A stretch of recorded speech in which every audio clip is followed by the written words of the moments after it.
Manuel, page 35, le numéro 21F.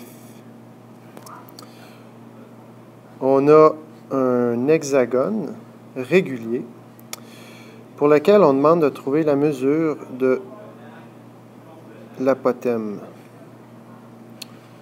Il faut comprendre que dans tout polygone régulier, il y a autant de triangles qu'il y a de côtés. Et la particularité d'un hexagone, c'est qu'on a 6 côtés. Donc, l'hexa égale 6 côtés. Et que la mesure d'un angle au centre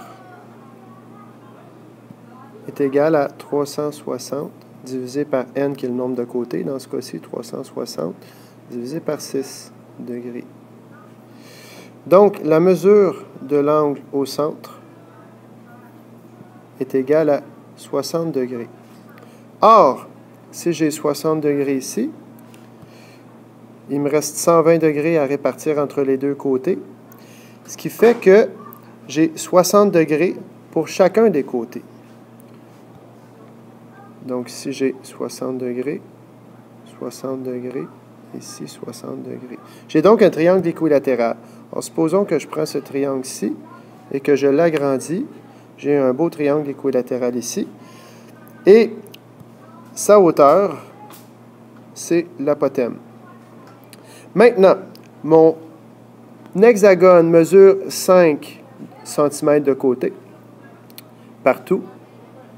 Donc, 5 ici, puisque ça, c'est le côté de mon polygone. Mais les autres côtés aussi mesurent 5, puisque j'ai un triangle équilatéral. Or, la hauteur d'un triangle équilatéral tombe au milieu de son côté. Alors, ça et ça mesurent la même chose. Ce qui fait que je peux diviser en deux la mesure de la base. Et j'obtiens donc 2,5 et 2,5. Maintenant, si on regarde ce triangle ici, on se trouve à avoir un triangle rectangle, dont un côté mesure 5 et l'autre côté 2,5. Je cherche mon apothème. Je peux donc dire que cathète au carré plus cathète au carré égale hypoténuse au carré. Et ainsi, A au carré plus 2,5 au carré égale 5 au carré.